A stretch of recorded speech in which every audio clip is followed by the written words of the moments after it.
Good evening all of you. अभी हम लोग क्या लेके चल रहे हैं? हम लोग लेके चलेंगे डिसोल्यूशन का। डिसोल्यूशन जो होता है वो रिकॉन्स्टिट्यूशन नहीं होता है। कई लोगों को क्या लगता है कि डिसोल्यूशन इज रिकॉन्स्टिट्यूशन। कैसे मैं बताऊं फर्क? देखिए, हमने पढ़ा था ना रिकॉन्स्टिट्यूशन के अंदर क्या क्या चीजें आती हैं। उसके अंदर आता है change in profit sharing ratio, उसके अंदर एडमिशन आता है, उसके अंदर रिटायरमेंट आता है, उसके अंदर डेथ आता है। और ठीक है, जब हम क्या अमलगमेशन टू और मोर फर्म्स को हम कर देते हैं वो। और डिसोल्यूशन कब? जब बिजनेस को हम रनिंग बिजनेस की फॉर्म में बेच देते हैं तब। ये जो डिसोल्यूशन हम पढ़ने वाले हैं इसमें पता है क्या होगा? और देखो, रिकॉन्स्टिट्यूशन का मतलब था when there is a termination of a partnership. Partnership क्या हो गई? टर्मिनेट हो गई है। कब? चेंज इन पीएसआर हो गया, पार्टनरशिप खत्म हो गई, दूसरी पार्टनरशिप करेंगे आप, है ना भाई। One agreement comes to an end, दूसरा एग्रीमेंट बनेगा। एडमिशन हो रहा है। मान लीजिए मेरे पास त्रिपाठी हैं, सानिया है और मनित हैं, तीन पार्टनर हैं। इनमें से त्रिपाठी जैसे रिटायर हो जाता है तो अब सानिया और मनित दो पार्टनर रह गए। तो अब क्या होगा? नई पार्टनरशिप बनेगी, रिकॉन्स्टिट्यूशन हो गया। यहाँ क्या होता है इस केस में, जब हम बोलते हैं डिसोल्यूशन, तो डिसोल्यूशन अभी मैं थ्योरेटिकल चीजें डिस्कस करूंगा आपके साथ में। अभी तो मैं हल्का सा ब्रीफ आपको दे रहा हूँ। डिसोल्यूशन के केस में क्या होने वाला होता है? पार्टनरशिप भी बंद हो जाती है और बिजनेस भी बंद हो जाता है, दोनों बंद हो जाते हैं। ठीक है, रिकॉन्स्टिट्यूशन का मतलब है पार्टनरशिप खत्म हो चुकी है, बिजनेस चल रहा है। यहाँ क्या होगा? Partnership will comes to an end, business will also comes to an. अब जब बिजनेस बंद हो जाएगा तो क्या करेंगे हम लोग, है ना? बिजनेस बंद हो जाएगा तो हम सारी की सारी एसेट्स को है क्या करेंगे? रियलाइज करेंगे, उसको ऑक्शन करेंगे, उसके बदले में जो पैसा आएगा उससे लायबिलिटीज को पे ऑफ करेंगे और अकाउंट क्लोज करेंगे। वैसा हमें करना होता है। ठीक है जी। अब त्रिपाठी उसको बंद कर देना आप जाके। तो अब मैं आपके सामने डॉक्यूमेंट शेयर कर रहा हूँ। ये जो डॉक्यूमेंट आपके सामने शेयर किया गया है ये पूरा का पूरा एनसीईआरटी पर बेस्ड है। हाँ, पूरा डॉक्यूमेंट इस पे जो ये जो आपको शुरू शुरू में थ्योरी दिख रही है ना, सारी की सारी पूरी एनसीईआरटी बेस्ड थ्योरी है। तो इसीलिए इस चैप्टर को पढ़ते समय हम एनसीईआरटी को डिस्कस नहीं करेंगे, है ना। प्रैक्टिकल क्वेश्चंस करते समय एनसीईआरटी का डिस्कशन करेंगे, दैट इज फॉर श्योर। और जैसे मैंने फर्स्ट समय बताया था आपको कि आपको अब जब हम क्या कर लेंगे, अब जब हम सिलेबस को पूरा कर लेंगे तो it is your primary responsibility and duty कि आप लोग क्या करें, एनसीईआरटी के प्रैक्टिकल क्वेश्चंस को सॉल्व करें, उसको सॉल्व करके देखें। ठीक है जी। तो आपकी स्क्रीन पर मैं डॉक्यूमेंट अभी शेयर कर रहा हूँ और उस डॉक्यूमेंट में हम लोग पढ़ेंगे, जानेंगे किसके बारे में? डिसोल्यूशन के बारे में। ठीक है जी। ये देखिए जरा, क्या आप लोगों को स्क्रीन पर पेज नंबर 1 खोलेंगे जो ऑफलाइन बैठे हैं, क्या ये डॉक्यूमेंट दिख रहा है? डिसोल्यूशन बोलिए, is it visible? Yes sir.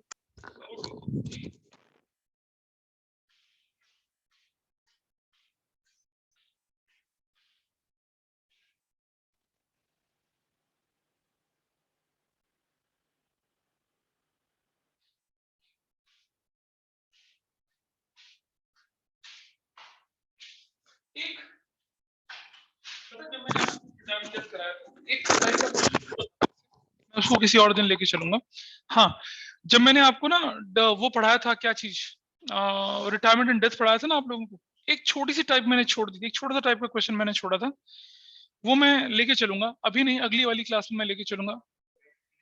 अबे नहीं ना, वो नहीं है, वो मंडे वेडनेसडे वाले बैच में हुआ है। वो तुम्हारे में एक छोटा सा कंसेप्ट था, रात की क्लास हुई थी लेकिन उसी क्लास में एक छोटा सा कंसेप्ट छूट गया था, हल्का सा कंसेप्ट। अब वो मेरे दिमाग से निकल गया, क्यों छूट गया, but I will take that concept. मैं अगली क्लास में, या अभी अगर मेरा ये थियोरेटिकल पोर्शन पूरा हो जाएगा तो मैं उसको लेके चलूंगा। ठीक है, अभी कितना टाइम हो रहा है, या हो सकता है मैं अभी भी लेके चलूं उसको, कोई इतना इशू नहीं है। चलिए, आपके स्क्रीन पर दिख रहा है dissolution of partnership, dissolution of partnership firm. Can you see this? दिख रहा है अभी सभी लोगों को? ये स्क्रीन पर Yes, दिख sir. रहा है? हाँ जी। सेक्शन 39 हमारे लिए इंपॉर्टेंट है। यहाँ पर ये कहता है आपसे कि the dissolution of partnership between all the partners of a firm, all the partners of a firm called dissolution of the firm. अच्छा, एक बात बताओ मुझे, A B C D partner थे, डी चला गया, है ना, डी चला गया, ठीक है, तो क्या वो सारे के सारे पार्टनर्स जो हैं उनके बीच में डिसोल्यूशन हो चुका है? ना, वो तो ए बी सी डी चला गया, तो ए बी सी के बीच में तो रिकॉन्स्टिट्यूशन हो गया। लेकिन जब हम बोल रहे हैं कि ए बी सी डी सभी के बीच में क्या हो गया, डिसॉल्व हो गया पार्टनरशिप, तब हम उसको बोलते हैं डिसोल्यूशन। तब उसको कहते हैं हम लोग dissolution of partnership between all the partners of a firm is called dissolution of the firm. In other words, breaking or discontinuance of relationship between all the partners, which is termed as the dissolution of partnership firm. ध्यान से सुनना, This brings an end to the existence of the firm, and no business is transacted after dissolution excepting the activities of closing to the firm as the affairs of the firms to be wound up by selling firm's assets, paying its liabilities and discharging the claims of the partners.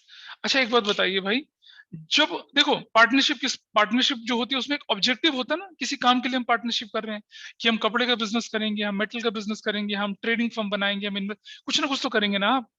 Chartered accountancy की firm होगी, clients लेंगे, उनके लिए हम audit करेंगे। जब आपका primary objective वही खत्म हो गया तो पार्टनरशिप तो फिर एग्जिस्ट ही नहीं करेगी, है ना। जो बिजनेस जिस पर्पस के लिए, क्योंकि लिखा रहता है ना कि पार्टनरशिप में मेंशन किया जाता है पार्टनरशिप में हमारा ऑब्जेक्टिव क्या होगा। अब जब ऑब्जेक्टिव खत्म हो गया तो पार्टनरशिप विल नॉट एग्जिस्ट। अब difference between dissolution of partnership, ध्यान से सुनना, डिसोल्यूशन ऑफ पार्टनरशिप वो होता है रिकॉन्स्टिट्यूशन ऑफ पार्टनरशिप। जब हम पार्टनरशिप को खत्म करके एक नई पार्टनरशिप की शुरुआत करते हैं, रिकॉन्स्टिट्यूशन होता है। और डिसोल्यूशन ऑफ अ फर्म, इसका मतलब डिसोल्यूशन ऑफ पार्टनरशिप फर्म। ये बड़े सिनोनिम्स टाइप की चीजें लगती है, अभी मैं इनको थोड़ा क्लैरिटी करके बताऊंगा आपको। तो अगर हम बोलें डिसोल्यूशन ऑफ पार्टनरशिप तो उसका मतलब होगा रिकॉन्स्टिट्यूशन ऑफ पार्टनरशिप। अगर हम बोलेंगे डिसोल्यूशन ऑफ द फर्म तो उसका मतलब होगा पार्टनरशिप फर्म का खत्म हो जाना। पार्टनरशिप का खत्म हो जाना थोड़ा और डिटेल में पढ़ेंगे भी आगे चल के। सबसे पहले हम उसको डिस्कस कर रहे हैं कि रिकॉन्स्टिट्यूशन ऑफ पार्टनरशिप फर्म क्या होती है, या डिसोल्यूशन ऑफ पार्टनरशिप क्या होती है। डिसोल्यूशन ऑफ पार्टनरशिप, सिर्फ पार्टनरशिप बोला, फर्म नहीं बोला है। Breaking of relationship between some of the partners of the firm is known as dissolution of partnership. In such a case, existing partnership firm is dissolved. The firm may continue under the same name. देखो ध्यान से समझना, partnership खत्म हो रही है, business खत्म नहीं हो रहा है ना। So partner decide, in other words, a dissolution of a partnership firm but not that of the firm। मैं गलत बोल गया।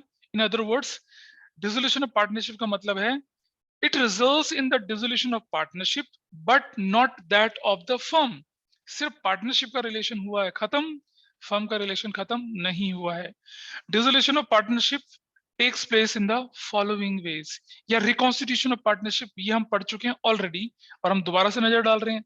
क्या होगा, एग्जिस्टिंग प्रॉफिट शेयरिंग रेशो बदल जाएगी, एडमिशन नए पार्टनर का हो जाएगा, पार्टनर रिटायर हो जाएगा, डेथ हो जाएगी, इंसॉल्वेंसी हो जाएगी, completion of the venture, partnership जिस काम के लिए बनाए थे वो वेंचर पूरा हो गया, expiry of the period of partnership, मान लो पार्टनरशिप 4 साल के लिए बनाई थी, वो 4 साल पूरे हो गए तो वो पार्टनरशिप खत्म हो जाएगी। लेकिन आपका बिजनेस थोड़ी खत्म हो रहा है यहाँ पर, your business will continue as usually. भाई जब आप एडमिशन करते हैं किसी पार्टनर का तो आपने क्वेश्चन देखा था बिजनेस बंद हुआ था क्या? आप नई बैलेंस शीट बनाते थे ना, आइटम कैरी फॉरवर्ड करते थे, ये थोड़ी बोलते थे चलो भाई पार्टनरशिप खत्म बिजनेस बंद कर दो, नहीं होता था बिजनेस बंद। आप अब डेथ के क्वेश्चंस करे थे आपने, एबीसी पार्टनर थे, डी चला गया, ये डी की डेथ हो गई, सी की डेथ हो गई, तो आपको बिजनेस थोड़ी बंद हुआ। तो डिसोल्यूशन ऑफ पार्टनरशिप का मतलब होता है कि relationship between partners comes to an end, business चलता रहेगा, है ना, ये वाला। डिसोल्यूशन ऑफ फर्म की बात कर रहे हैं, पार्टनरशिप से अलग है, यानी कि डिसोल्यूशन ऑफ पार्टनरशिप फर्म की बात कर रहा है। ऊपर हमने बोला रिकॉन्स्टिट्यूशन ऑफ पार्टनरशिप, फर्क देखना अपने आप में।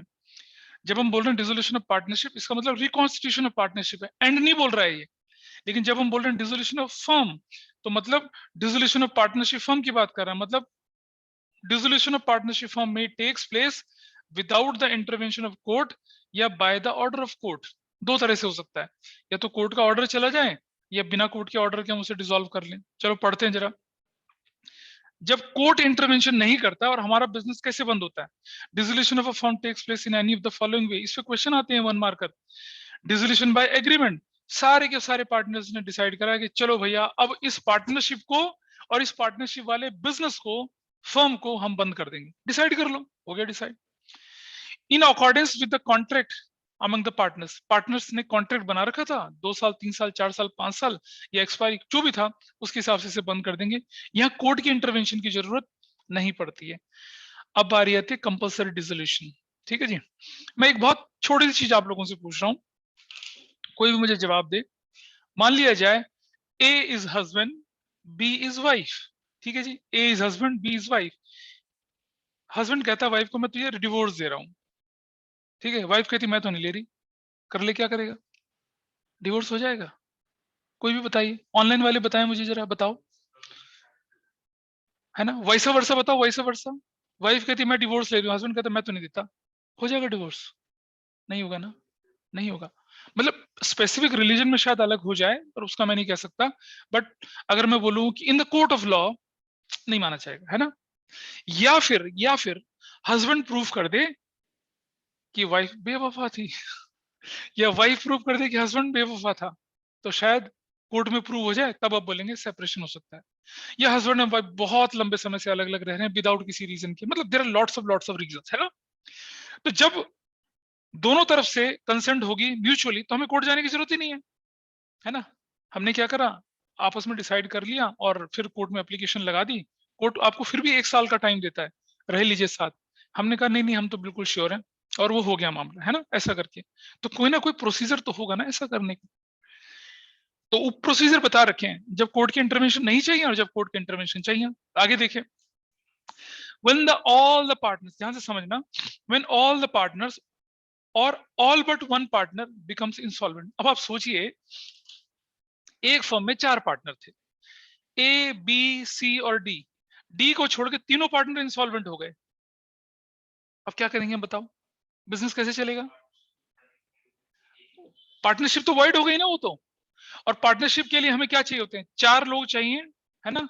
और जो क्या होने चाहिए, सॉल्वेंट होने चाहिए वो लोग।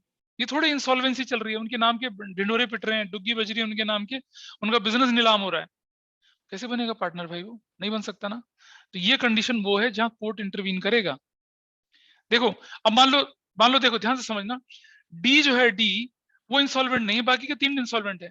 डी कहता है भैया बिजनेस बंद करो, कहता है हम क्यों करें, हम तो नहीं करते। हाँ, वो कह रहा हूँ तुम तीनों इंसॉल्वेंट हो गए तो क्या फर्क पड़ गया। अब सोचो यार, कि 4 पार्टनर हैं, 3 इंसॉल्वेंट हो गए, तो सारा किसको भुगतना पड़ेगा, जो सॉल्वेंट है उसी को तो भुगतना पड़ेगा, वो तो मारा जाएगा। बाकी 3 तो तैयार ही नहीं हो रहे। तो अगर कोर्ट ऑफ लॉ में मामला जाएगा तो कोर्ट क्या करेगा, कंपल्सरी डिसोल्यूशन, खत्म। देखो पहली कंडीशन है, rendering them to incompetent to sign a contract.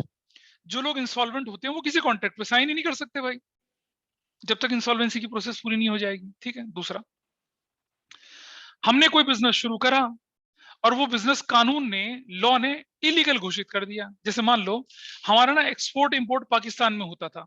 अभी देखो यूक्रेन और रशिया के बीच में लड़ाई झगड़ा चल रहा है। Suppose you are Russian, your business partners are Ukrainian. ठीक है। अब हो गई लड़ाई, तो लड़ाई होती है एनिमी कंट्री। एनिमी कंट्री के साथ बिजनेस क्या होता है, इलीगल, खत्म। तो अगर हमारी पाकिस्तान से लड़ाई हो जाए, हमारे इंपोर्ट एक्सपोर्ट सब इलीगल डिक्लेयर हो जाएंगे। ऐसे में क्या होगा, पार्टनर, एक पार्टनर कहता है बिजनेस इलीगल हो गया भाई, बंद करो इसे। बाकी कहते हैं नहीं नहीं, ये तो खत्म होने का इंतजार करते हैं। वो तो मारा गया बेचारा, कोर्ट में जाएगा, कोर्ट कहेगा डिसॉल्व। समझ रहे हैं बात को, इन्हें कंपल्सरी डिसोल्यूशन बोलते हैं। या तो एक को छोड़ के सारे इंसॉल्वेंट हो जाएं। हाँ, तो वो काम थोड़ी इंसॉल्वेंट होगा यार। सोचो, वो एक्टिविटी जो कि कोर्ट ऑफ लॉ, या वो एक्टिविटी जो बाय द लॉ, या वो activity under present circumstances illegal declare हो चुकी हैं, उस पर चलने वाली पार्टनरशिप तो क्या हो जाएगी, इलीगल हो जाएगी। हाँ, तो वो देखो ना, फिर एक होता है ना ऑब्जेक्ट क्लॉज होता है, ऑब्जेक्टिव में लिखा रहता है कि हमारा बिजनेस जो है वो गारमेंट का भी है, हमारा बिजनेस जो है वो स्टील मैन्युफैक्चरिंग का भी है। तो अगर मान लो गारमेंट हम एक्सपोर्ट करते थे पाकिस्तान, वो इलीगल हो गया, ठीक है, तो वो तो चला गया। लेकिन स्टील वाला जो है, वैसे एक बात बताऊं आपको, कभी भी जब आप पार्टनरशिप फॉर्म बनाते हैं और पार्टनरशिप डीड सबमिट करते हैं, कंपनी बनाते हैं, तो आपको जो ऑब्जेक्ट देना होता है ना, अगर स्टील मैन्युफैक्चरिंग आपका ऑब्जेक्टिव है, तो स्टील मैन्युफैक्चरिंग से रिलेटेड रिलेटेड जो जो सपोर्टिंग एक्टिविटी, उन्हीं को आप चला सकते हैं। ये थोड़ी कि स्टील मैन्युफैक्चरिंग पे आपने लाइसेंस ले लिया और फिर कपड़ा मैन्युफैक्चर कर रहे हैं, वो नहीं हो सकता। ऐसा पार्टनरशिप में भी होता है। अगर आपको स्टील मैन्युफैक्चरिंग के लिए पार्टनरशिप करनी है वो अलग हो जाएगी, कपड़े के लिए करनी है वो अलग हो जाएगी, दोनों अलग अलग बनानी पड़ेंगी आपको। क्योंकि स्टील मैन्युफैक्चरिंग और कपड़ा मैन्युफैक्चरिंग का कोई रिलेशन ही नहीं है, तो अलग अलग करनी पड़ती है। वो पार्टनरशिप फर्म का जो रजिस्टर है वो आपको अलाउ नहीं करेगा ये करना। हाँ, ये कर सकता हूँ मैं, कि अगर मेरा कपड़े का बिजनेस है, तो सिलाई कढ़ाई और वो काज बटन वगैरह और वो फैब्रिक वगैरह, वो काम सपोर्टिंग एक्टिविटीज होती है, वो आप उसको। लेकिन जो आपकी पार्टनरशिप डीड में लिखा होगा, जो रजिस्ट्रेशन के डॉक्यूमेंट लिखा होगा, उन्हीं एक्टिविटी को कर लोगे। अगर आपने उस एक्टिविटी के बाहर एक भी एक्टिविटी करी, वो इलीगल कहलाएगी। हाँ जी।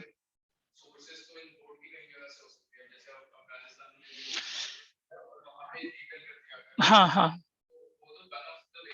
नहीं नहीं नहीं, मेरे बात समझे बेटा, उस कंट्री में इलीगल करने से नहीं फर्क पड़ना, हमारे देश में इलीगल हो गया। हम अगर तुमने अपनी पार्टनरशिप के डीड में लिखा कि हम एक्सक्लूसिवली अफगानिस्तान से लेंगे, तब आप इलीगल हो गए। सरकार ने अगर अफगानिस्तान के साथ डीलिंग में रोक लगा दी तब। आपने बोला कि we will import dry fruit, अब मैं ईरान से मंगा लूं, इराक से मंगा लूं, इजिप्ट से मंगा लूं, कहीं से भी मंगा लूं, अफगानिस्तान से मंगा लूं, पाकिस्तान से मंगा लूं, चाइना में तो खैर नहीं होगा, वहां से मंगा लूं, तो तब थोड़ी इलीगल कहलाएगा आपका। अगर आपकी पार्टनरशिप डीड में एक्सक्लूसिवली लिखा हुआ था, आपके ऑब्जेक्ट में लिखा था कि importing dry fruits from Afghanistan, तो आपको लाइसेंस वाइसेंस सिर्फ अफगानिस्तान के मिलेंगे। फिर आप थोड़ी इजिप्ट से मंगा सकेंगे, ईरान इराक से मंगा सकेंगे, बिल्कुल नहीं। और अफगानिस्तान के साथ डील सरकार ने इलीगल कर दी, गए, है ना, ऐसा करके। क्या समझ पा रहे हैं ऑनलाइन वाले बच्चे इस बात को? बोलिए।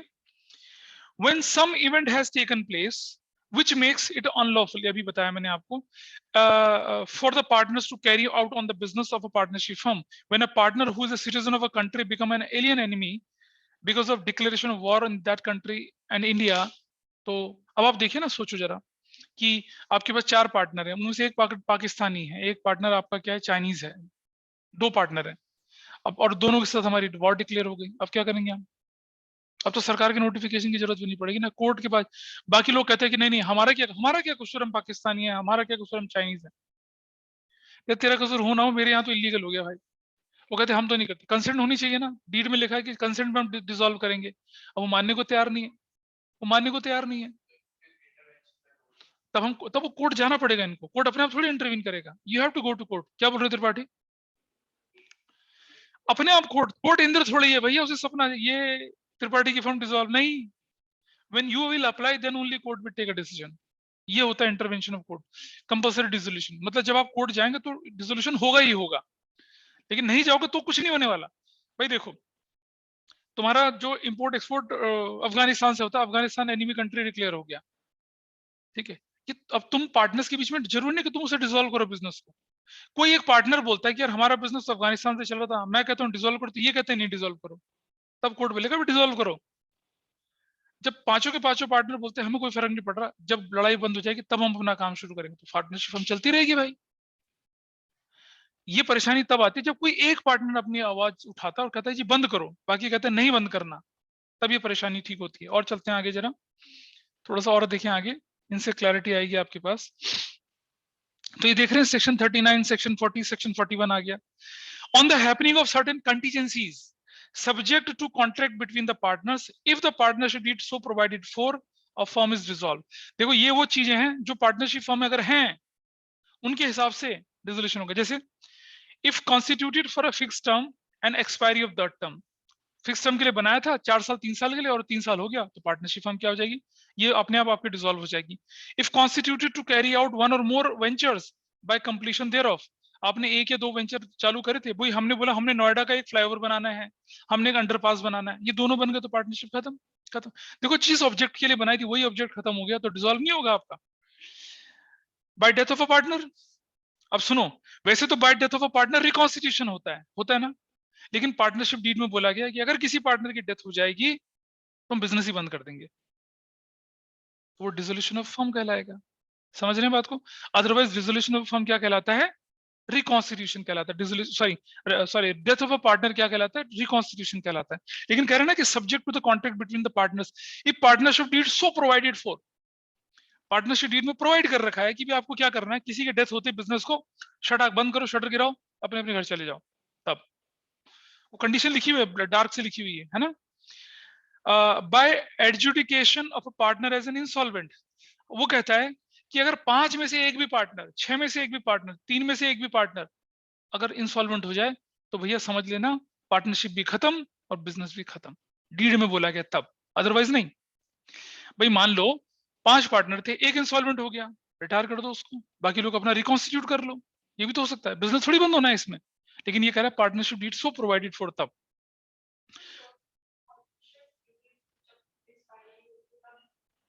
नहीं नहीं बेटा, पार्टनरशिप डीड थोड़ी एक्सपायर होती है। आपने किसी पार्टनरशिप के बिजनेस को शुरू किया था 4 साल के लिए, अब 4 साल खत्म हो गए, तो your partnership will automatically comes to an end, है ना। और आपने पार्टनरशिप डीड में लिखा है कि अगर हमारा पीरियड एक्सपायर हो जाएगा तो पार्टनरशिप भी खत्म और बिजनेस भी खत्म, ऐसा करके। ठीक है, चलते हैं सेक्शन 43, डिसोल्यूशन बाय नोटिस। आओ देखें जरा, एक होती है पार्टनरशिप एट विल, जब तक मैं पार्टनर रहूंगा तब तक रहूंगा, जिस दिन मेरा मन करेगा उस दिन मैं क्या कर दूंगा, नोटिस दे दूंगा भाई कि मैं नहीं रहता, है ना। इंटरेस्टिंग चीज आने वाली है, अभी देखेंगे थोड़ी देर में।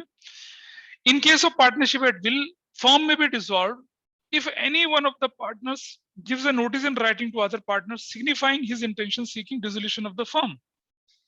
तो ये भी आपका क्या हो जाएगा, बंद हो जाएगा।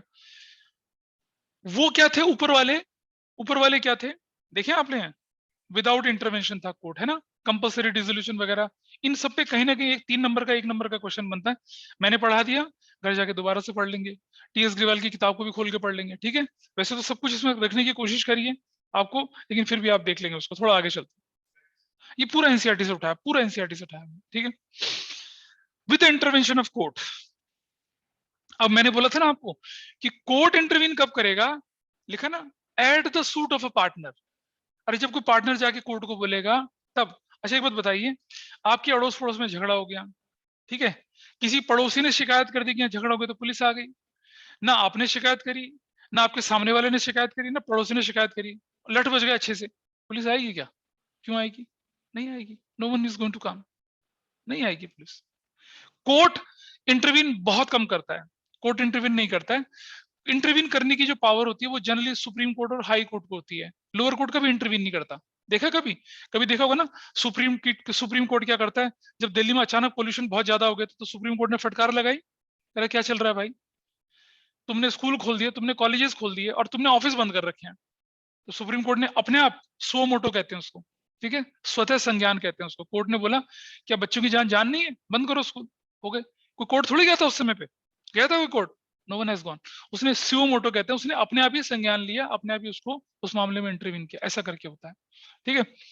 अब जैसे पराली पराली की बात कर रहे थे, तो सुप्रीम कोर्ट ने अचानक से, या दिल्ली हाई कोर्ट ने अपने आप जाके उस पर इंटरवीन कर लिया कि हो क्या रहा है भाई, कुछ फैसला करो, सरकार फैसला नहीं ले रही, पंजाब गवर्नमेंट, हरियाणा गवर्नमेंट फैसला नहीं ले रही, दिल्ली गवर्नमेंट फैसला नहीं ले रही, तो कोर्ट इंटरवीन करना पड़ा, है ना, ऐसा होता है। ये पावर सुप्रीम कोर्ट को और हायर कोर्ट को होती है, लोअर कोर्ट को नहीं होती है power. Dissolution by court, dissolution by court जो हमारे पास है, अरे यार, डिसोल्यूशन बाय कोर्ट जो होता है वो क्या है, डिसोल्यूशन कोर्ट जो होता है, मैं इसको थोड़ा सा बंद करके दोबारा चलाऊंगा। डिसोल्यूशन कोर्ट जो होता है उसमें क्या होता है कि आप, हाँ रुक जाइए, डिसोल्यूशन कोर्ट में क्या होता है कि जब आप, कोई पार्टनर कोर्ट के पास जाता है और बोलता है कि भाई मुझे तो पार्टनरशिप बंद करनी है, मुझे पार्टनरशिप एग्रीमेंट भी खत्म करना है और फर्म भी बंद करनी है, उस कंडीशन की बात हम कर रहे हैं। पिछले वाला क्या था, विदाउट इंटरवीनिंग ऑफ कोर्ट था, ये विद इंटरवीनिंग ऑफ कोर्ट था।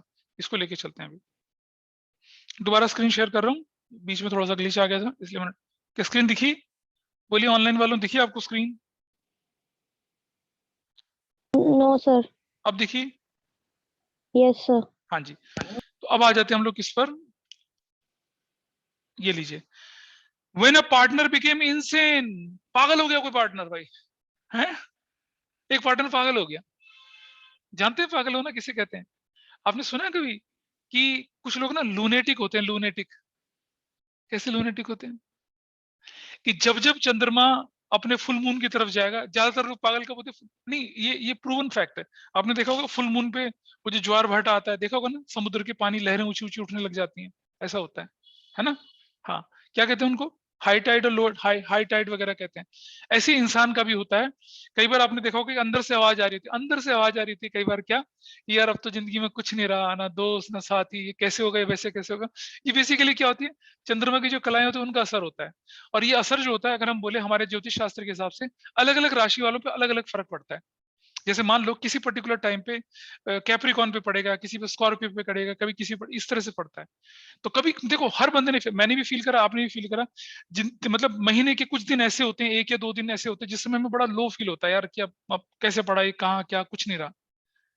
चंदा मामा की कारस्तानी होती है वो, और किसी का कुछ नहीं होता। चंदा मामा खेल रहे होते हैं हमारे इमोशंस के साथ, ठीक है। ज्योतिष में प्रूवन फैक्ट है, ठीक है, साइंटिफिकली भी प्रूवन है, लेकिन हम उसकी डीप में नहीं जाएंगे, ठीक। इनसेन हो गया बंदा, मतलब पागल हो गया, आउट ऑफ माइंड चला गया, ठीक है जी। 5 पार्टनर में से एक पार्टनर इनसेन हो गया, बाकी कहते रहने तो, कभी तो झटके वटके खा के वापिस आ जाएगी इसकी अकल। एक कहता है कि नहीं जी, कल कोई कहीं और साइन कर जाए हमारी, आपने देखा ना पार्टनर में प्रिंसिपल और एजेंट का रिलेशनशिप होता है, पता चला पागलपन में पड़ोसी को दुकान बेच गया हमारी, तब क्या करेंगे, कहता भाई हम तो नहीं रखते इसे, बाकी कहते हैं अरे रहने दो यार, 20 बच्चे भूखे मर जाएंगे, उसको कहता हमारा बिजनेस टूट जाएगा। वो चला गया कोर्ट। अब कोर्ट क्या करेगा? कोर्ट बोलेगा हाँ, अगर एक इंसेन है और पार्टनर कह जाता है कि पार्टनरशिप खत्म करनी तो खत्म करो भाई। इंसेन, इंसेन का मतलब not competent to sign a contract, not in a stable mind. क्या करेंगे फिर हम? आते हैं आगे। When a partner become permanently incapable of performing his duties as a partner, coma में चला गया भैया। ऐसे को देखो ना साउथ इंडियन फिल्म में, हीरो पीट देता है, बंदे की जवान उमान सब चीजें हाथ में चलते सर आंखें हिल रही होती हैं। क्या करोगे तुम ऐसे में? बाकी पार्टनर कहते हैं इसे पार्टनर रखो, एक कहता है नहीं जी हटाओ, हमें तो पार्टनरशिप खत्म करनी है। तो कोर्ट बोलेगा हटाओ भाई, है ना। पार्टनरशिप में तो सभी कंट्रीब्यूट करेंगे ना, इट्स कंबाइन एफर्ट्स। अगर एक का एफर्ट्स नहीं जा रहा और किसी को ऑब्जेक्शन है भाई, या तो पांचों पार्टनर कहते हैं चलो कोई बात नहीं यार चलने दो। आपको मालूम है लोग सरकारी नौकरी क्यों करते हैं? सरकारी नौकरी में स्टेबिलिटी होती है। इन केस अगर आपका कोई एक्सीडेंट हो जाए या आप 1 महीना 2 महीना 1 साल 2 साल 3 साल तक बीमार भी पड़ जाओ तो भी आपको नौकरी से नहीं निकाला जाता। ठीक है। My uncle he was a government servant, real uncle, he was a government servant, ठीक है। And he met an accident. तो और and he was in a government department जहां मार्केटिंग डिपार्टमेंट को संभालते थे, ठीक है। मार्केटिंग में he has a touring job. अब उनकी एक्सीडेंट हो गया तो चल फिरने में से बड़ी परेशानी होती थी, ठीक है। ड्राइव ड्राइव करने में बड़ी परेशानी होती थी और उनको ऑल इंडिया घूमना पड़ता था मार्केटिंग में। तो सरकार ने क्या करा उनके ऑफिस ने कि उनको स्टोर इंचार्ज बना दिया। बैठ के काम करा, मतलब बैठ के काम करा, 20 साल बैठ के काम करा। दो ही वाज अ मार्केटिंग मैनेजर।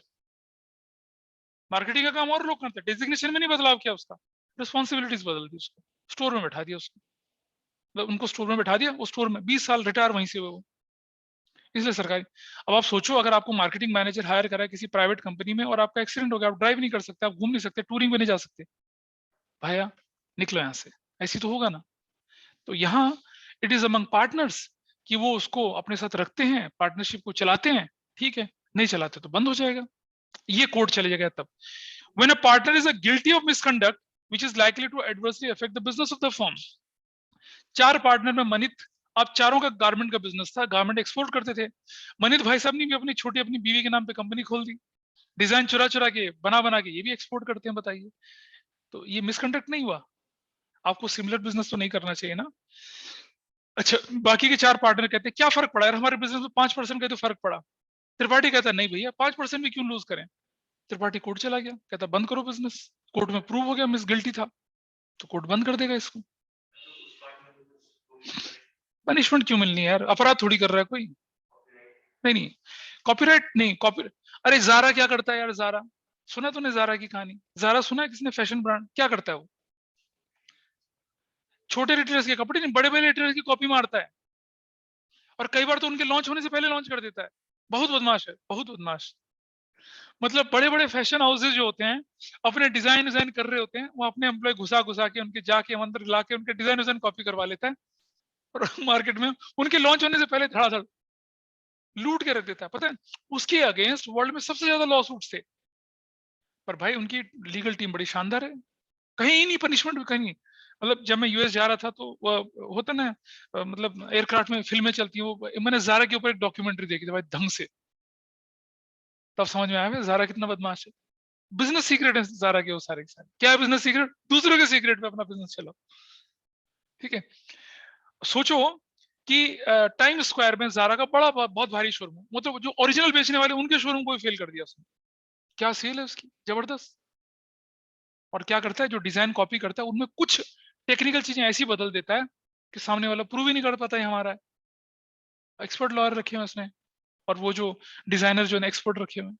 और कई बार तो क्या करता है वहीं के डिजाइनर को तोड़ लेता है, आओ, है ना, आ जाओ हवेली पे, और उनको खूब सारा पैसा वैसा खिला के करता है।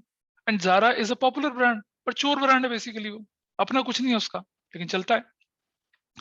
When a partner persistently commits breach of partnership agreement, bar bar agreement तोड़ रहा है और दबंग पार्टनर है, हम कहते हैं तुझे निकालेंगे, कहता है निकाल के दिखाओ, तुम तो निकाल ही नहीं सकते, अब क्या करोगे तुम? उसकी कंसेंट भी जरूरी है उसे निकालने के लिए, अब तुम ये कर नहीं सकते। तो आप में से कोई कोर्ट चला गया, देखो जी ये बार बार बिजनेस को धोखा देता है, बार बार ब्रीच ऑफ कॉन्ट्रैक्ट करता है, तो कोर्ट कहेगा निकालो, आप बंद करो पार्टनरशिप, है ना। When a partner has transferred the whole of interest to his family or of the firm to a third party। भाई एबीसी पार्टनर थे, त्रिपाठी भी पार्टनर था, त्रिपाठी ने क्या बोला, कल से ये लड़का मेरी जगह बैठेगा, ऐसा हो जाएगा क्या यार? ऐसा हो जाएगा। बाकी पार्टनर कहते हैं नहीं ऐसा कैसे हो सकता है, कहता है ऐसे होगा भैया, मैं तो आऊंगा नहीं, ये मेरी जगह आएगा। हम कहते हम तो बैठने नहीं देंगे तुम्हें, कहता टांगे तोड़ दूंगा सबकी, कैसे नहीं बैठने दोगे तुम, दबंग ही हो यहाँ तो, हो गया ना परेशानी। तो क्या हो गया कि भाई बंदा कहता है कि मैं एक्सप्रेसिवली कह रहा है कि भाई मैं, मेरी जगह ये लड़का बैठेगा यहाँ पे। पार्टनरशिप में ऐसा थोड़ी होता है, वहां तो पापा के मरने के बाद बेटा नहीं बन सकता पार्टनर जब तक बाकी लोग नहीं चाहेंगे। वो कहता है बट्टा बच्चा बैठेगा मेरे यहाँ, लड़का बैठेगा मेरा इधर, क्या करोगे तुम। आप लोग अपोज करते हो, वो मानता नहीं है, तो आपको आप में से अगर कोई कोर्ट चला गया तो कोर्ट उसको क्या कर देगा, डिसॉल्व कर देगा, बंद कर देगा। ठीक है, आगे चलते हैं। 1 साल 2 साल 3 साल 4 साल आप बिजनेस चलाते रहे और लॉस पे लॉस हो रहा है, लॉस पे लॉस हो रहा है। ठीक है, 5 में से 4 पार्टनर कहते हैं चलने दो यार, कभी तो प्रॉफिट होगा। एक पार्टनर के घर में खाने के लिए दाल नहीं है, आटा नहीं है, वो परेशान है, कह रहे भैया बिजनेस बंद करो, डिसॉल्व करो, जो बचा कुचा दे दो, मैं तो निकलूं यहाँ से। बाकी कहते भाई हम तो नहीं बंद करते बिजनेस। क्या करेगा वो बेचारा, बताओ। पार्टनरशिप डीड में लिखा है कि जब तक सब नहीं जाएंगे तब तक बिजनेस बंद नहीं होगा। तो कोर्ट जाएगा ना वो बंदा, कैसे निकलेगा बता। पार्टनरशिप डीड में लिखा है कि partner can not leave, partner can not entered until unless there is an express consent among all the partners including the partner who is going। कैसे निकल जाएगा बताओ, और साइन कर रखा सबने। तुम 3 पार्टनर बैठे हो मेरे सामने, तुम तीनों ने साइन कर रखा था कि nobody can leave partnership firm until unless everybody is agreed। तुम जाना चाहती हो, ये दोनों कहते हैं ऐसे कैसे चले जाओगे, हम तो नहीं जाने देंगे। अब तुम बताओ क्या करोगी, तुमने साइन कर रखा है ना वहां पर, तो फिर तुम कैसे जाओगी। तो you will give a valid reason. तुम बोलोगे मी लॉर्ड ये बिजनेस 4 साल पे लॉस पे चल रहा है, मैं कह रही हूँ प्रॉफिट पे होगा, प्रॉफिट पे होता नहीं है, मैं कब तक लॉस झेलूंगी, ये तो पैसे वाले हैं, ये तो लॉस झेल लेंगे, मैं कैसे झेलूंगी। सो क्या हो जाएगा आपका, बिजनेस बंद हो जाएगा। व्हेन ऑन एनी ग्राउंड, जो कोर्ट फील करता है कि जस्ट एंड इक्विटेबल है, तो क्या हो जाएगा आपका, क्या हो जाएगा, डिसॉल्व हो जाएगा। ये डिफरेंस है, बहुत इंपॉर्टेंट, ये एग्जाम में आता है। Difference between dissolution of partnership and dissolution of firm. भैया जब पार्टनरशिप और डिसोल्यूशन का मतलब है बिजनेस बंद नहीं हुआ, और जब हम डिसोल्यूशन ऑफ फर्म बोल रहे हैं इसका मतलब क्या हो गया, बिजनेस भी बंद हो गया और पार्टनरशिप का कॉन्ट्रैक्ट भी खत्म हो चुका है। Termination of business, the business not terminated, close नहीं होता, यहाँ बिजनेस इज टर्मिनेटेड, बिजनेस यहाँ बंद हो जाता है। Settlement of assets and liabilities, यहाँ इस केस में एसेट्स रिवैल्यू होते हैं, लायबिलिटी रीअसेस होती है और न्यू बैलेंस शीट बनाई जाती है। याद है रिकॉन्स्टिट्यूशन में होता है, यहाँ कुछ नहीं होता। यहाँ एसेट्स रियलाइज हो जाती है, लायबिलिटीज पे ऑफ हो जाती है, बिजनेस कुछ नहीं होता, कोई बैलेंस शीट नहीं बनती है, सब खत्म। ठीक है जी। कोर्ट का intervention, court does not intervene because partnership is dissolve by mutual agreement. Court reconciliation में कोर्ट क्यों करेगा भी परेशानी आपकी, नहीं करता।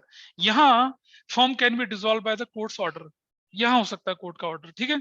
Economic relationship, economic relationship between the partners continues दो इन अ चेंज्ड फॉर्म। पहले पार्टनरशिप चल रही थी 1:1:1, अब चलेगी 3:2:1, अब चलेगी 5:2:2। तो इकोनॉमिक रिलेशन तो चल रहा है ना भाई, चल रहा है ना। और हो क्या रहा है, इकोनॉमिक रिलेशनशिप चल रहा है आपका, लेकिन आपका पार्टनरशिप का जो उसका फॉर्म बदल गया है, अब वो एबीसी की जगह एबीसीडी की पार्टनरशिप हो गई है, ऐसा करके। Economic relationship between partners comes to an end. Closure of books, यहाँ बुक्स क्लोज नहीं होती हैं। देखा था ना एडमिशन में, रिटायरमेंट बुक्स कहाँ क्लोज होती हैं, आगे बनती है बैलेंस शीट, है ना। इधर books are closed. Effect, dissolution of partnership may or may not involve dissolution of the firm, may or may not, लेकिन यहाँ तो compulsory dissolution of firm also means dissolution of partnership, बिल्कुल बंद है, खत्म। ये क्या चीज था आपका, बोलो। हाँ सर अगर सारे पार्टनर्स की डेथ हो जाए तो, हाँ, सारे पार्टनर की डेथ हो जाए तो सब अनाथ हो जाएंगे, फिर बिजनेस आपका अनाथ। यार शायद मैंने बताया था पहले किसी को कि consumer, national consumer welfare fund है, मालूम है ना तुम्हें। अब सारे के सारे पार्टनर मर गए, तो सुनो ध्यान से, सारे के सारे पार्टनर मर गए एक केस में, ठीक है। मान लो 4 में से 2 मर गए, 2 बच गए, 2 लोग तो चाहिए ना पार्टनरशिप फर्म की एग्जिस्टेंस के लिए, बोले कहाँ चाहिए 2 लोग, यस सर, 2 लोग तो चाहिए आपको, ठीक है, 2 लोग तो चाहिए कम से कम। अब मान लो अगर 2 लोग में वो बचे हुए 2 लोग भी मर गए, तो अब जो जो बिजनेस होगा ऑब्वियसली उनके एग्जीक्यूटिव के पास जाएगा, लेकिन वो एग्जीक्यूटिव क्या करेंगे, वो उनके बिहाफ पे तो आ ही नहीं सकते, तो क्या करेंगे, वो एक रिकॉन्स्टिट्यूट करेंगे, नई पार्टनरशिप बनाएंगे और उस बिजनेस को कैरी फॉरवर्ड करेंगे, ऐसा हो सकता है। और वो एग्जीक्यूटिव की चॉइस है कि बिजनेस को चलाएं या बंद करें।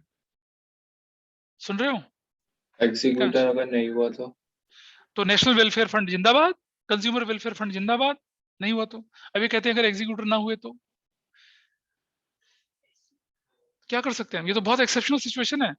तो अगर रजिस्ट्रार ऑफ फर्म्स को पता चल गया कि सारे पार्टनर मर चुके हैं बिजनेस, यार एक बात बताओ, ऐसा कभी हुआ है क्या कि किसी का, जैसे मान लो ऐसा पता चलता है, जैसे मान लो किसी की लाजपत नगर में दुकान है, ठीक है, 4 पार्टनर ने लाजपत नगर में दुकान खोल रखी थी, ठीक है, और उसके बाद क्या हो गया कि बिजनेस बंद हो गया, चारों पार्टनर मर गए, उनका लेने देने वाला भी नहीं था, तो आपने देखा उनका दुकान पड़े पड़े पड़े पड़े बंद पड़े पड़े खराब सड़ने होता है ऐसा। मैं जब शाहदरा रहता था, वहां एक सामने पर ना कॉलोनी थी, ज्योति नगर बोलते हैं उसको, तो मैंने देखा एक बहुत बड़ा 500 गज का प्लॉट, 500 गज का प्लॉट काफी बड़ा होता है, 500 स्क्वायर मीटर का, 1000 स्क्वायर मीटर का प्लॉट होगा वो प्लॉट ना, उसमें कुछ घर वर बने हुए थे। पता चला उस परिवार में जो लोग रहते थे ना, मतलब पता नहीं क्या, कुछ लोग एक एक्सीडेंट में मारे गए, कुछ बाद में मारे गए, कुछ बाद में मारे, सब मर गए, सारे मर गए। और पूरी बाउंड्री वारे करके वो बना कर, और उसमें अच्छा खासा मतलब बढ़िया घर बना हुआ था, उसके बीच में ना बैनियन ट्री उग गया था, नीम के पेड़, जंगल बन गया था, वो जगह कोई था ही नहीं। मैं पूछता था रहने करे 40 साल तो हमें हो गए देखते हुए, कोई है नहीं लेने वाला उसका। होती है ऐसी प्रॉपर्टीज, हम ये थोड़ी डिस्कस करेंगे भाई यहाँ पर। एक बात बताओ एकांश, हम अकाउंटिंग ऐसी प्रॉपर्टी की करेंगे, ऐसे पार्टनरशिप करेंगे जिसके सारे लोग मर गए हों? नहीं सर। तो for your knowledge I have explain. क्या बोल रहे हो तुम? आगे चलते हैं। सेक्शन 48 आ जाता है, सेक्शन 48, ठीक है। सेक्शन 48 क्या होता है? ये सारे सेक्शन पार्टनरशिप के बहुत इंपॉर्टेंट है, ठीक है। ये कहता है कि जब फर्म डिसॉल्व होगी in case of dissolution of firm, ठीक है, firm ceases to conduct the business and to settle its accounts. मतलब फर्म को अपना बिजनेस बंद करना पड़ेगा ना, डिसोल्यूशन ऑफ फर्म के केस में उसका बिजनेस तो हो जाएगा बंद, और उसको सेटल करने पड़ेंगे अकाउंट्स। अकाउंट्स कैसे सेटल करने होंगे? जिसको देना होगा उसको दिया जाएगा, जिससे लेना होगा उससे लिया जाएगा, ऐसा करना पड़ेगा। इस पर्पस के लिए उसे क्या करना पड़ेगा? Dispose of all its assets and satisfying all the claim against it. Business बंद करके सारी की सारी एसेट्स को डिस्पोज करना पड़ेगा। जितना पैसा इसके पास आएगा उतने पैसे से इसे क्या करना पड़ेगा? लोगों की पेमेंट करनी पड़ेगी। अब सोचो कि आपकी एसेट्स थी मान लो 20 करोड़ की, और आपने 15 करोड़ के क्लेम दे दिए लोगों के, अब बच गया आपका 5 करोड़। 5 करोड़ किसका है भाई? वो किसका?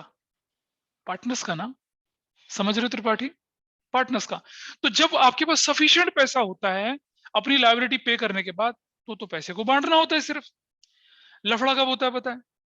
जब हमारा एसेट्स बिकती है 20 करोड़ की और हमें देना होता है 35 करोड़, अब आ गई ना shortage.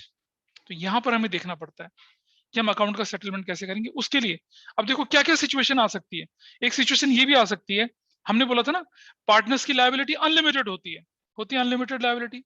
Only limited liability partnership में हिसाब किताब अलग होता है, अदरवाइज पार्टनर की लायबिलिटी अनलिमिटेड है। इसका मतलब ये है कि अगर फर्म को कोई लॉस हो गया, फर्म के पैसे से पूरा करेंगे, और अगर शॉर्टेज पड़ गई तो पार्टनर की प्रॉपर्टी भी क्या हो जाएगी? नीलाम हो जाएगी। इसका मतलब ये। लेकिन कानून कहता है बिल्कुल ठीक बात है, पार्टनरशिप फर्म है, डिसॉल्व हो गई, नुकसान हो गया, फर्म के पैसे भी लग गए, फिर भी शॉर्टेज पड़ गई, पार्टनर की प्रॉपर्टी को यूज कर सकते हो आप। लेकिन अगर पार्टनर ने अपने पर्सनल लेवल पे कोई लोन ले रखा होगा, तो पार्टनर की पहली पार्टनर की प्रायोरिटी क्या होगी? पहले अपने को चुकाएगा, फिर फर्म के लिए जाएगा। ये एक्सप्लेनेशन हम यहाँ सीखेंगे, ठीक है। कि कब पार्टनर अपना लगेगा, कब पार्टनर फर्म का लेके चलेगा, उसको हम समझेंगे यहाँ पर, ठीक है, ध्यान से देखेंगे। तो चलिए देखते हैं आगे क्या लिखा हुआ है। In the context, it should be noted that subject to agreement among partners, following rules provided section 48 of the Partnership Act 1932 shall apply. 48(1) losses included deficiency of capital shall be paid.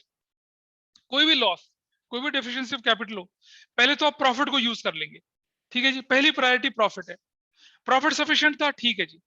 अगर profit sufficient नहीं हुआ तो हम partners की capital utilise कर लेंगे, है ना, पार्टनर कैपिटल। और अगर कैपिटल भी सफिशिएंट नहीं हुई, देन क्या करेंगे हम? If necessary bye the partners individually in their profit sharing ratio. जैसे मैं एग्जांपल ले चल रहा हूँ, 30 करोड़ रुपए का क्या था आपका डेफिशिएंसी आ गई, तो हमने क्या करते 10 करोड़ के प्रॉफिट यूज कर लिया, अब डेफिशिएंसी कितनी हो गई? 20 करोड़ की हो गई। फिर हमने क्या कर दिया? पार्टनर्स का कैपिटल लगा दिया, पार्टनर की कैपिटल मान लो 10 करोड़ की, पार्टनर अब कितना रह गया? 10 करोड़ रह गया। तो ये जो 10 करोड़ है ये हम किससे मंगवाएंगे? अब ये पार्टनर्स ए बी सी से मंगवाएंगे।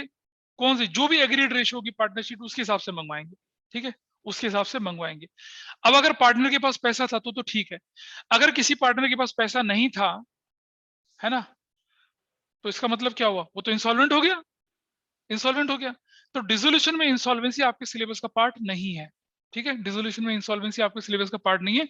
ग्रेजुएशन में जब आप जाते हैं तो insolvent dissolution in case of insolvency वो अलग से पढ़ते हैं, वो 11th में मतलब 12th में आपके सिलेबस का पार्ट नहीं, हालांकि थोड़ा उसके बारे में मैंने नीचे बताया है, लेकिन वो सिलेबस का पार्ट नहीं है। आगे चलते हैं। तो I hope you are clear about this कि पहली प्रायोरिटी क्या होगी जी आपकी, पहली प्रायोरिटी होगी आपकी प्रॉफिट में से दे देंगे, फिर कैपिटल में से दे देंगे, बाद में आप नीचे से लेके चलेंगे। चलो आगे चलते हैं। ये तो हुआ लॉसेस का।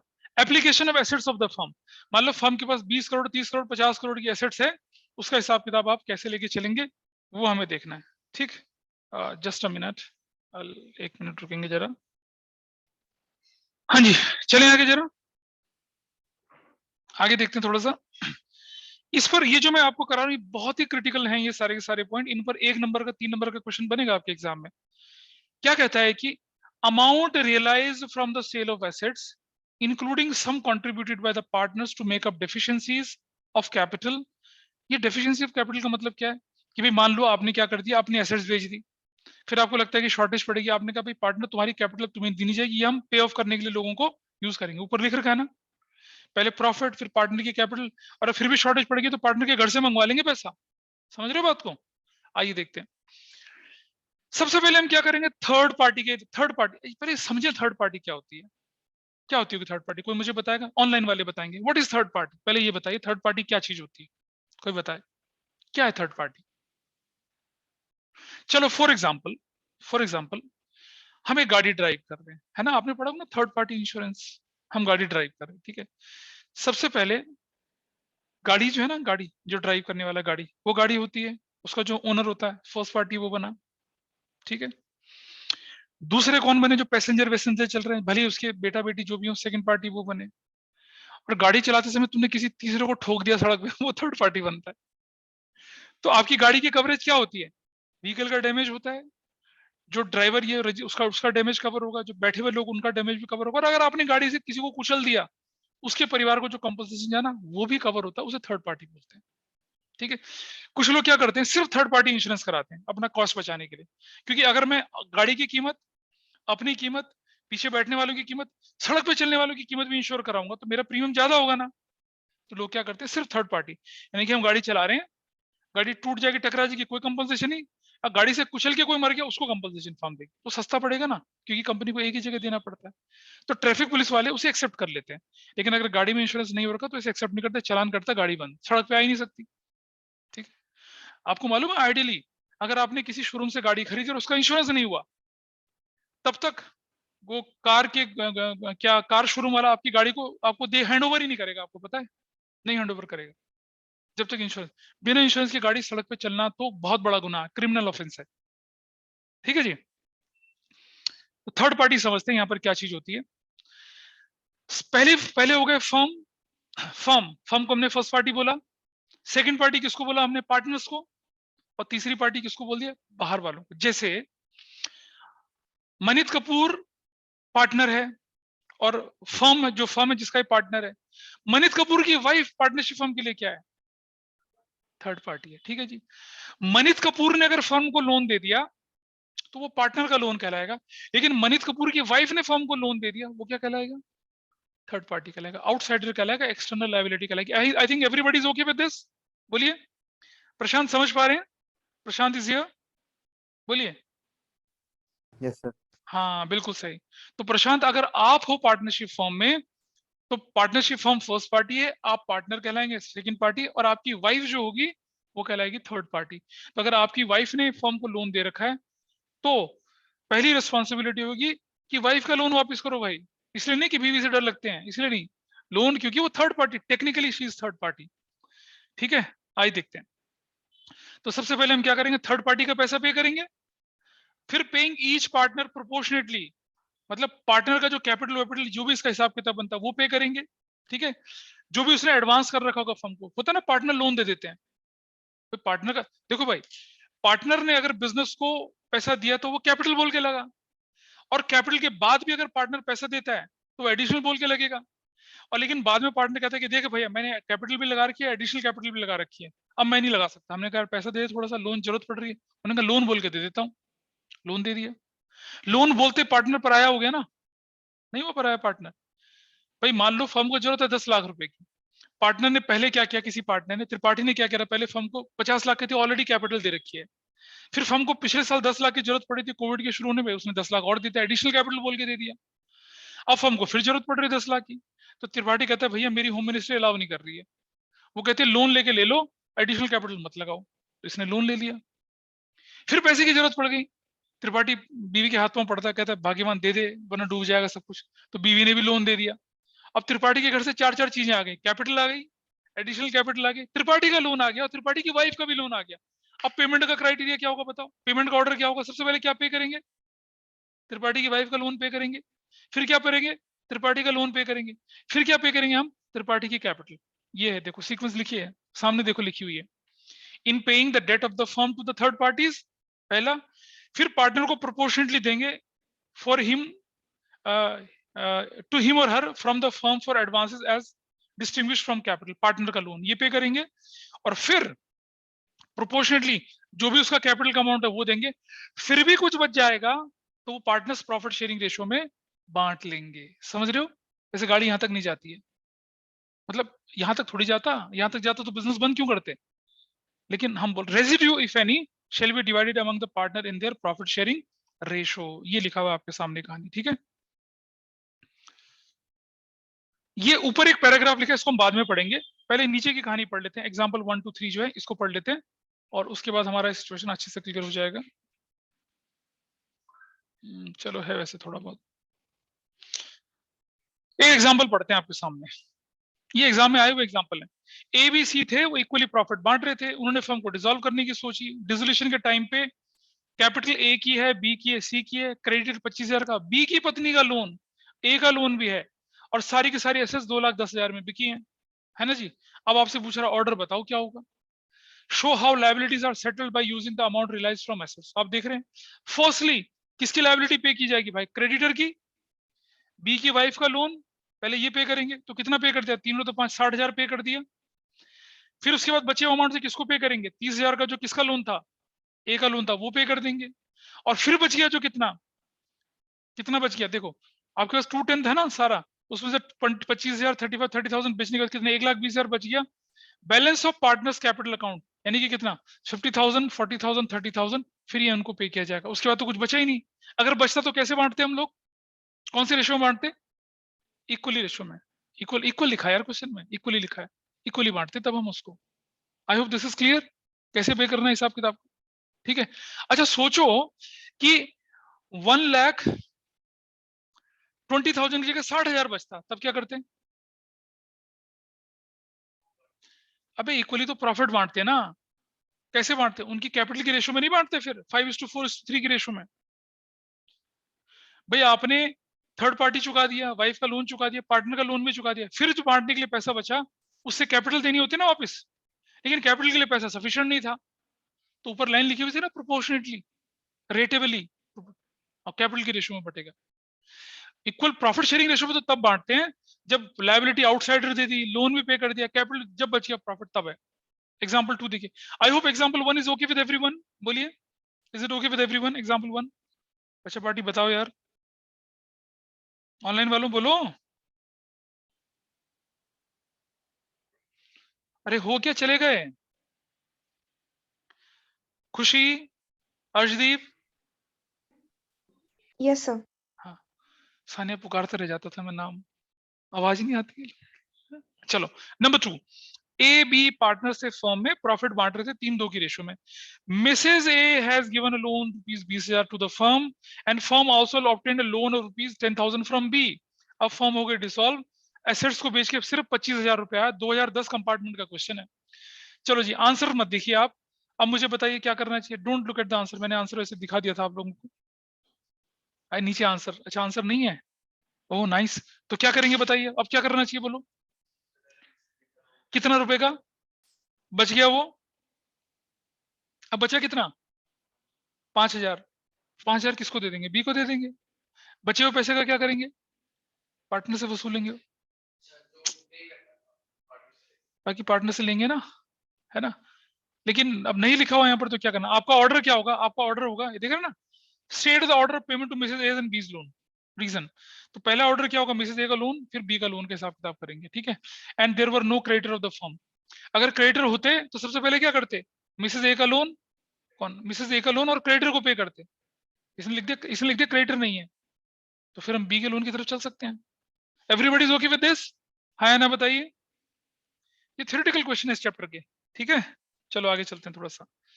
Example 3, A B partnership firm में, they decided to dissolve firm. C demands that his loan 50,000 रुपया to be paid before the payment of creditor. ठीक बोल रहा है क्या, बेवकूफ की बातें नहीं कर रहा, कानून का उल्लंघन नहीं कर रहा है ये। क्या होना चाहिए, क्या उसके लोन को पहले पे किया जाना चाहिए? बिल्कुल नहीं, पहले किसे पे करेंगे हम।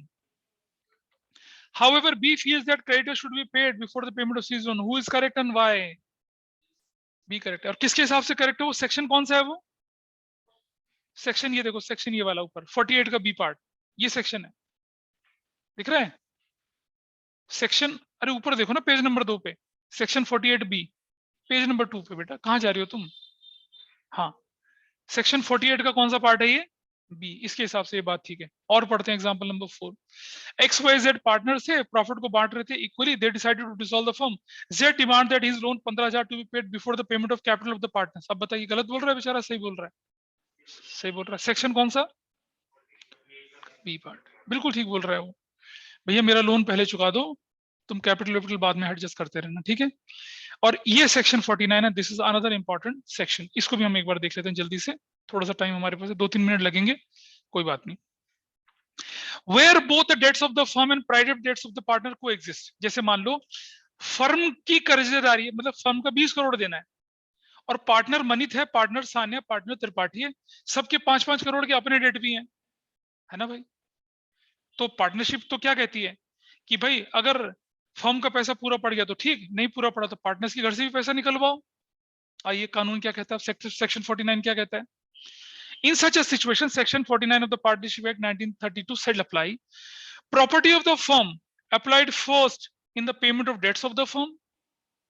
भाई देखो, पहले फर्म की प्रॉपर्टी फर्म का डेट चुकाने के लिए चली जाएगा, सरप्लस अगर कुछ बच गया shall be divided among partners as per their claims, which may be utilized for payment of their private liabilities. इस जगह पे कंफ्यूजन आने शुरू हो जाते हैं। देखो भाई समझना मेरी बात, मान लो फर्म की लायबिलिटी थी 20 करोड़ की, ठीक है जी, और फर्म के पास 30 करोड़ रुपया था।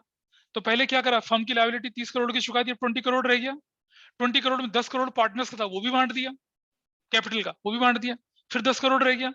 अब ये 10 करोड़ पार्टनर्स के बीच में प्रॉफिट शेयरिंग रेशो में बांट दिया 2:5:3:2 रेशो में बांट दिया, है ना, ऐसा करके बांट दिया। अब ये पार्टनर की चॉइस है कि उस पैसे को उड़ाए या अपने लोन को चुकाए। इसका मतलब ये है, इसका मतलब ये नहीं है कि फर्म के पास पैसा बच जाएगा तो फर्म उस बचे हुए पैसे से पार्टनर के लोन चुकाएगी, ना ना ना ना, बिल्कुल नहीं, पार्टनर्स को बांट देंगे ये। अब पार्टनर की चॉइस है लोन चुकाए या उससे आग लगा के हाथ सेके, ये पार्टनर की चॉइस है भाई। तो इसको गलत इंटरप्रिटेशन ले लेते हैं लोग। ये लैंग्वेज क्या लेती है, which can be utilize for payment of their private liabilities, which can be utilize for payment of their private liabilities as per their wish, if they don't wish that is their choice ना। वो कहते हैं कि हम नहीं चुकाते अपना liability, हम तो एक नई बिल्डिंग खरीदेंगे, ये वो करेंगे भैया, ये उनकी चॉइस है, वो इंस्टॉलमेंट होंगे उन्हें देखना है। दूसरा, private property of any partner shall be applied first payment of his private debts, ठीक है जी। Surplus if any may be utilized payment of firm's debt in case of firm's liabilities exceeds firm's assets, ठीक है। ये वो तभी है जब फर्म की लायबिलिटी फर्म की एसेट से ज्यादा हो जाए। It may be noted that private property of the partner does not include personal property of his wife. पता चला बीवी बच्चे घर बार सभी बेच डाले उनके, हैं, ऐसा नहीं होगा, लिख रहा है साफ साफ, सुन रहे त्रिपाठी, सिर्फ तुम्हारी प्रॉपर्टी जो तुम्हारे नाम से।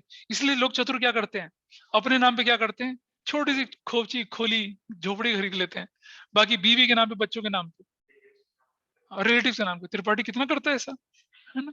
अरे नेता लोग करते हैं, ठीक है।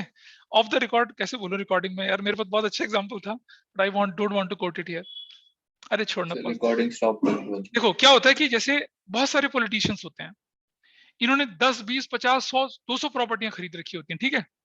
अब ये अपने अपनी वाइफ अपने बच्चों के नाम पे 1-1, 2-2 प्रॉपर्टी करते हैं, बाकी भतीजे के नाम पे, नौकर के नाम पे, साले के नाम पे, इसके नाम पे, उसके नाम पे, सबके नाम पे करते हैं। पॉलिटिशियन को यमराज बुला लेता है, सबके वारे न्यारे हो जाते हैं, कौन पूछने वाला, ऐसा जाता है। तो इंसान इतना लालच करता है कि ये भी मेरा, ये भी मेरा, ये भी मेरा, ठीक है। और जब वो जाता है तो क्या करेंगे? तुम्हें लगता है कि उसके रिलेटिव इतने समझदार, इतने अच्छे, इतने नेक दिल वाले होंगे कि वो उसके बच्चों के नाम पे कर देंगे? बिल्कुल नहीं करेंगे। ठीक है, मैंने एक एग्जांपल दिया था, करोल बाग में एक बंदा मरा, ठीक है, और अपनी प्रॉपर्टी किसके? राहुल बाबा के नाम कर गया। ठीक है, करोड़ों रुपए की प्रॉपर्टी राहुल के नाम कर गया। राहुल बाबा ने एंजॉय कर रहे हैं, किराया खाते हैं राहुल बाबा उसको। और एक मुंबई में फैन था संजय दत्त का, वो कर गया, संजय दत्त ने वापस कर दिया उसको। तो सब थोड़ी करेंगे ऐसा, नहीं करेंगे ना।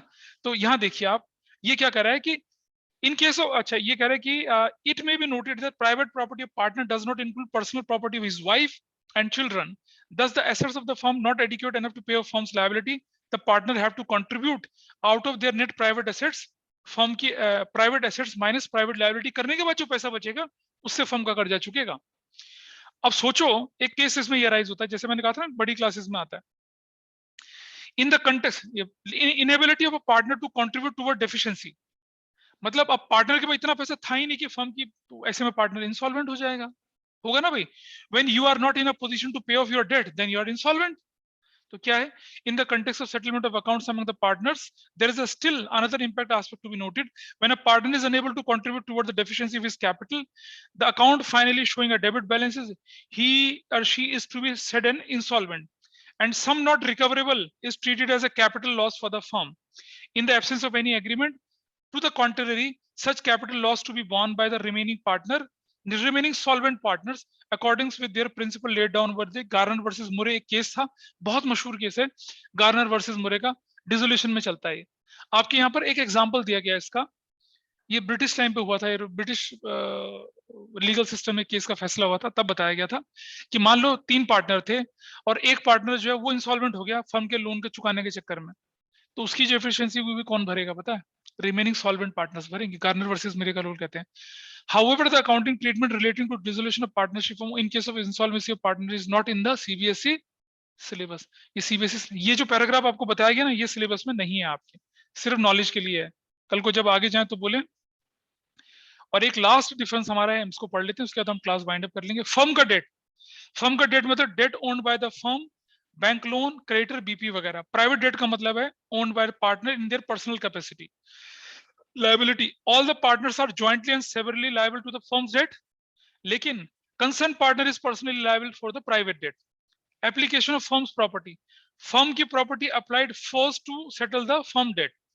पार्टनर की देखो, the share of concern partner in excess of firm's property over firm debts can be utilize to pay off his own debt. ये मैंने बताया था ना कि भाई फर्म की डेट थी 50 करोड़ की, फर्म का पैसा था 60 करोड़ का, 10 करोड़ बच गया, उसमें से कैपिटल भी वापस कर दी, जो बच गया उसको पार्टनर अपने तरीके से खर्च कर सकता है, ये वो बात बोली गई है। ठीक है, application of private property, excess of personal property over personal date.